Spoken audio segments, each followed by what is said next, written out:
Welcome to SNAP, Survivors of Narcissistic and Abusive Personalities. This educational recovery podcast is presented by Claremont Mental Health and Mandy Friedman, licensed professional clinical counselor. This presentation contains vital information for survivors of abuse. Topics include the spectrum of abusive personalities, targets of abuse, abusive relationships, and survivors in recovery. We hope this information helps you gain solid footing and clarity as you navigate your road to recovery.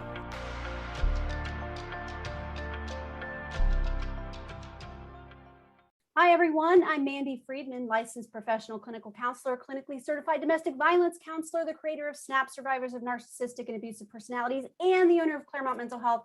Today I'm here with Jen Rieker. She is a certified professional coach, a SNAP coach who works with Claremont Mental Health, and she helps people along their road to recovery from narcissistic abuse. Jen, can you tell us a little bit about yourself and your coaching style and what you like the most about being a SNAP coach? So I started coaching about a year ago, had training with Mandy for that. And I'm working, as she said, with people that are on their own road to recovery from emotionally abusive situations.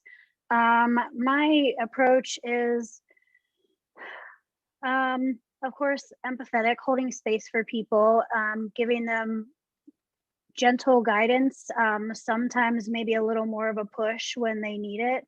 But just trying to encourage people to see things clearly for themselves, not convince them of anything or force them to behave in a certain way. So just, presenting things to them maybe from a different perspective that we survivors don't usually see. We always look at it or we don't always, but we tend to look at it in a way that puts us in the wrong. And if you just spin those words a little bit, you see it in a different perspective, and also encouraging a lot of positive self-talk. Again, changing the words we use from I can't, I don't know how to I'm going to try, or I did the best I could, things like that. So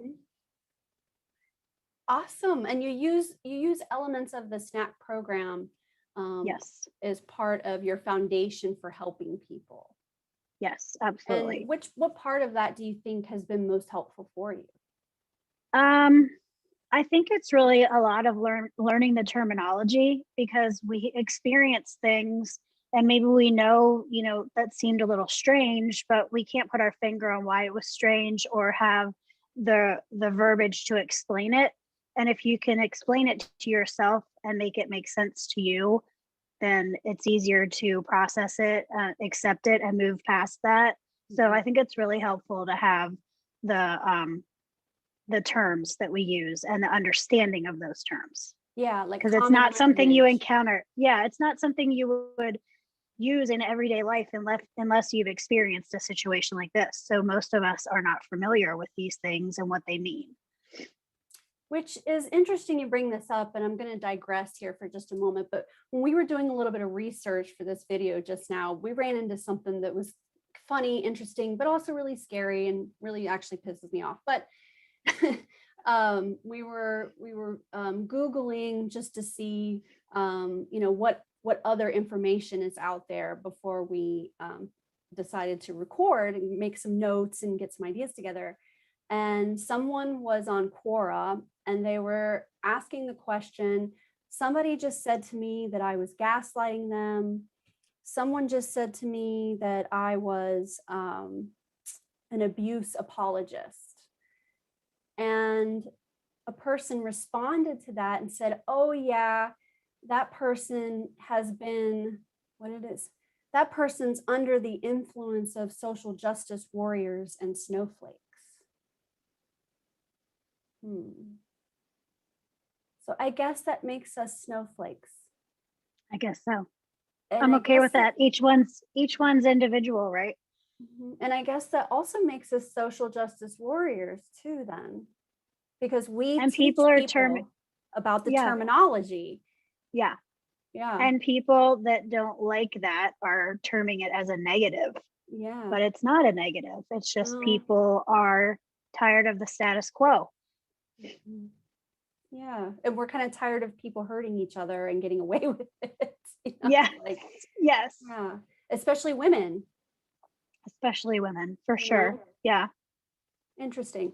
Well, I'm happy to claim those titles. In fact, on our in our office on the door, we have a social justice safe zone sticker. So I guess I'm a social justice warrior and a snowflake, I and I kind of think that's a good thing. So yeah, I think those are both good terms. I take them as a positive. this video is all about abuse apologists. And in case you haven't heard this term before, what we're referring to are individuals, entities, groups of people, families, churches that defend abusers, that defend abusive people, defend their actions, and they rise to their defense, and they see the perpetrator as being the victim. I have a video called What is DARVO? I highly recommend to go right and watch that video after this video. DARVO is deny, attack, reverse, victim, and offender. So basically what happens is someone is accused of a crime, and then the person who's being accused gets very defensive, twists it around, and then claims that they are now the victim and they're being persecuted by the person who's actually just trying to seek justice for what was done to them.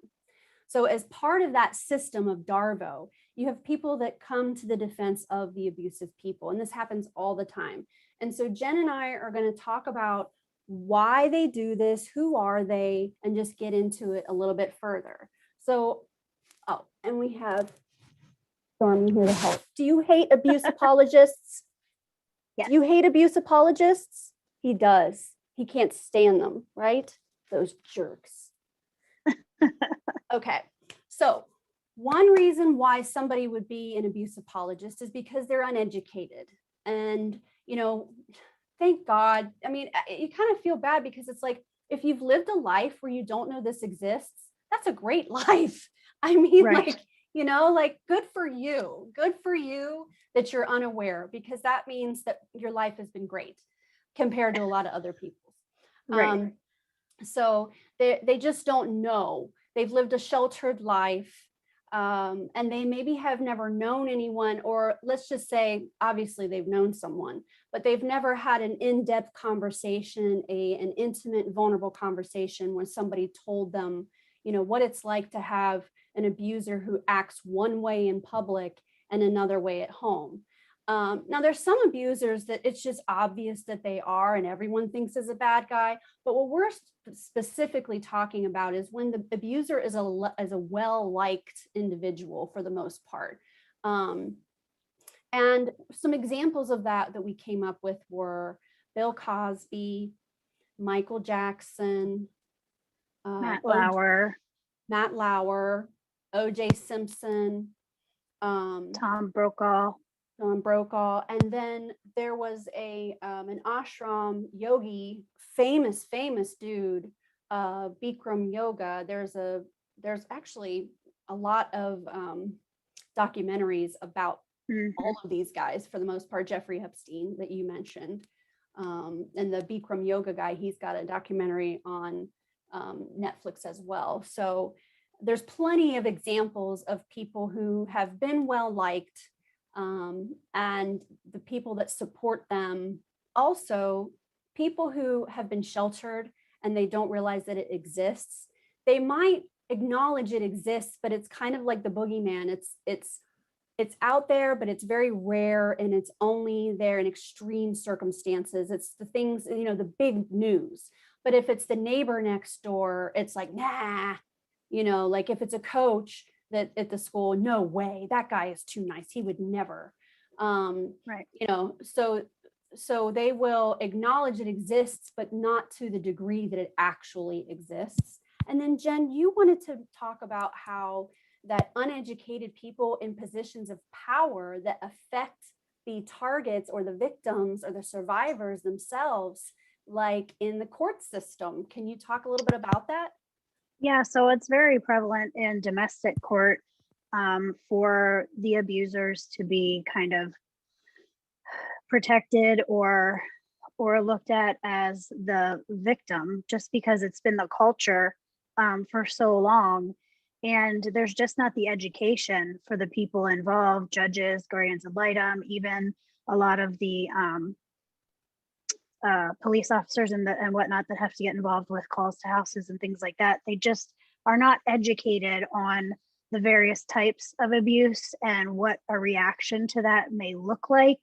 And, you know, the victims are looked at as being hysterical or crazy or overly emotional or so many things, instead of just accepting that it is, or acknowledging that it is an emotional situation and you're not going to have a normal response to it, instead of, you know, dubbing us as crazy or the things that I said.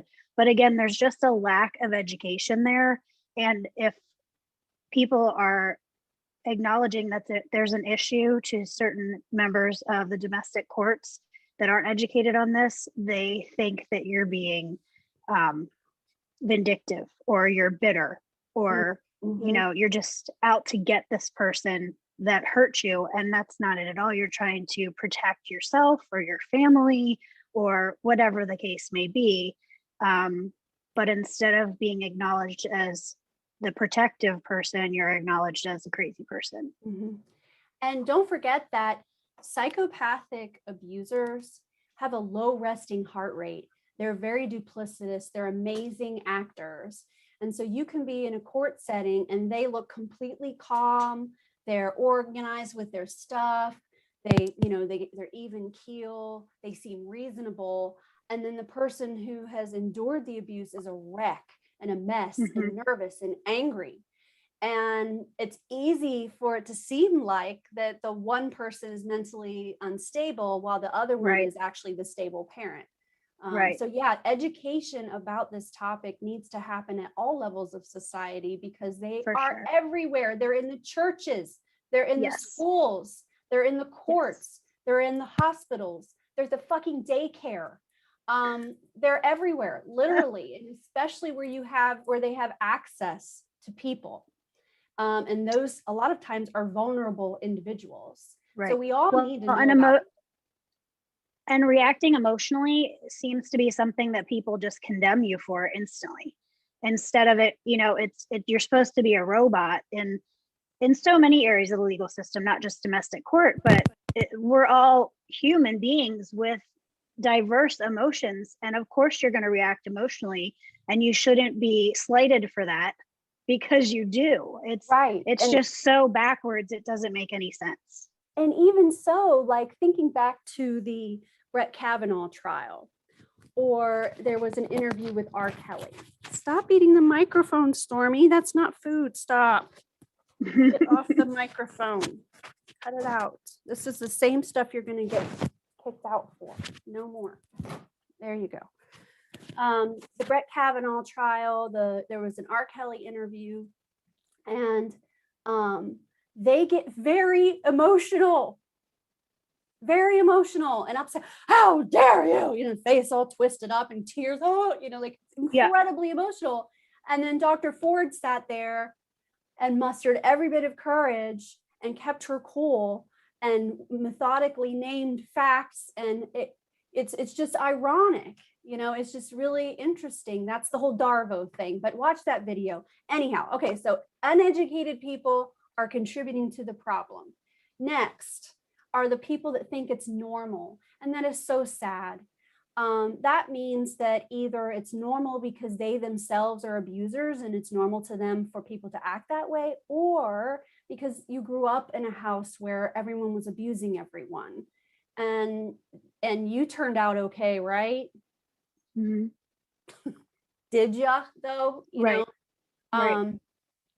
So they think that because they themselves endured the abuse, that they themselves endured abuse, and they didn't acknowledge it, fix it, advocate for themselves, go to therapy or anything. They stuffed it way down and then they soldiered on through life. And so that's what other people should. It wasn't that big of a deal. Yes, it was. Unless you are also a psychopath who then laughs about your abuse, which is something that happens with psychopaths. They think it's like, you know, like they tripped and fell. So you have people that didn't and can't acknowledge the abuse that happened to them. And when they choose to rise to the defense of the perpetrator, this affirms their decision to not have addressed these things. It's almost, overcompensating for the fact that they have never spoken about what happened to them, and they're ashamed of what happened to them because they never sought help for it. And Right. why wouldn't they seek help for it or say that it happened? What do you think, Jen? Why would someone not tell people about what happened to them? Because you're portrayed as the crazy person, or you might suffer some form of retribution from the abuser, physical, more mental, emotional, financial, so many ways that you could be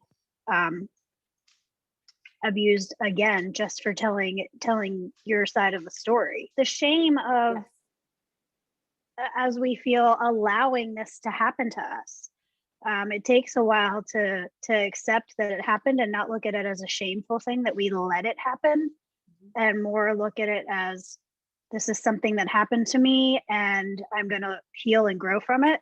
Right, exactly. So we understand why these people would not have gone forward to talk about their own abuse. But the part that's puzzling is how full circle this has come. So because you chose, for and completely understandable reasons that you would have, to stuff this down and deny and act like it never happened, but you don't have to be, betraying other people that this has happened to, just to continue to affirm your own narrative. That's Right. all that's happening, is that, I was abused, so, and I'm fine, so we don't need to be destroying other people's lives. We don't need to be, Right. getting attention for ourselves. Like, I didn't have to do that, so why do they have to do that? Okay, well, that's a super low empathy thing. It's also, there's some broken things there that need to be fixed, but Right. there's no reason for someone to allow other people to continue to be abused just so they feel better about their own abuse. Correct. Okay. Okay. The next topic, the next reason is fear. And there's lots of reasons why someone would be afraid, and let's just name a few of them. But why would someone be afraid of saying, you know what, I believe you and I'm going to help you seek justice. I stand by this person who was targeted and who has survived this awful treatment and abuse. What do I lose by standing next to that person? You could lose the security of the group you were initially attached to. Right. It could be protection, it could be financial stability, it could be just the way that you're known and acknowledged out in the world, looked at as a traitor, so many ways. Right. So celebrity, money, power, gender, right? Because there are certain groups that have more power than others. White people, rich people, generally speaking, males, right? So they Rich would be white more males, yes. power, right? If you self-identify as being a woman, you might view men as being more powerful and holding the purse strings and calling the shots. And so what we call this is power via proximity. Power via proximity. That someone who is disempowered will seek to be near those in power, even if it's voting against their own interests. We've seen this so much recently. You're voting against your own interest. You supporting an abuser is going to allow people like you to be abused more by people like them. But because we're so fearful of being disempowered, which, why would you be afraid of that if it didn't exist, by the way? Well, yeah, you already feel the power dynamic is so biased or unequal that you're afraid to step away from the higher power and all the protection that it provides you. Exactly. And you see how people are trying to fight back and not making any ground. So why would you want to put yourself through that? Yes, exactly. So power via proximity. And then we also use the term flying monkeys, which would be a similar situation where, again, these are people that are loyal beyond logic.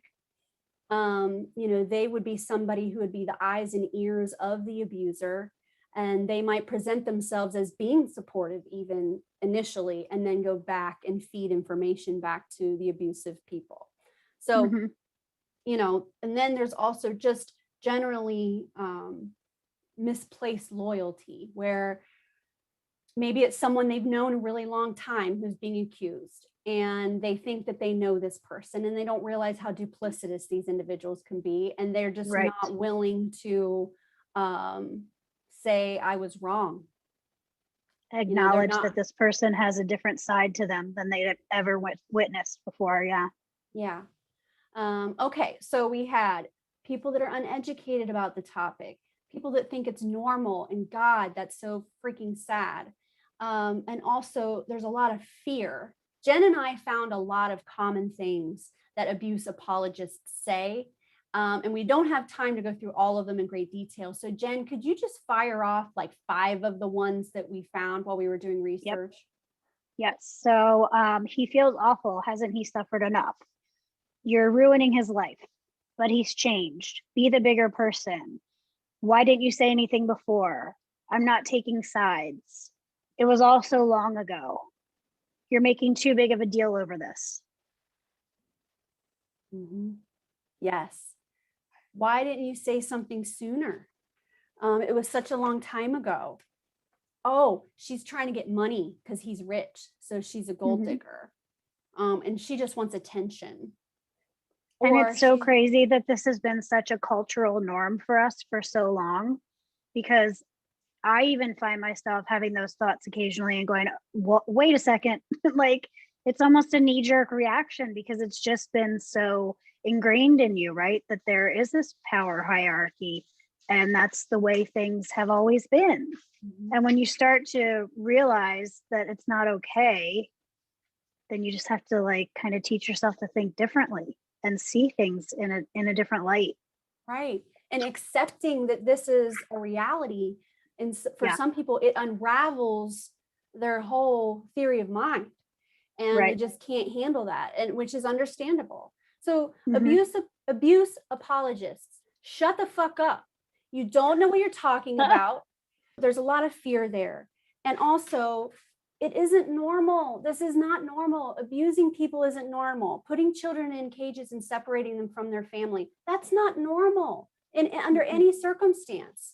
So if you find that you're in a position of rising to the defense of people that are being accused of abuse, I implore you to examine why it is that you instinctively believe the abuser and you don't believe the abused.